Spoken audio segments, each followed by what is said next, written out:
The ACT-311 provides one XLR balanced output and one 6.3mm unbalanced output.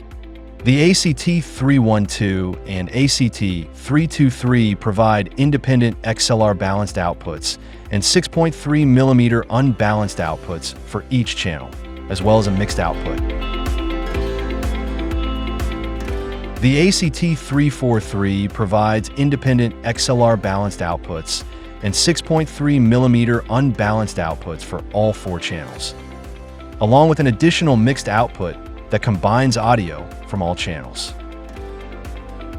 To connect the receiver to a mixer or amplifier, use either an XLR balanced cable or a 6.3mm unbalanced cable.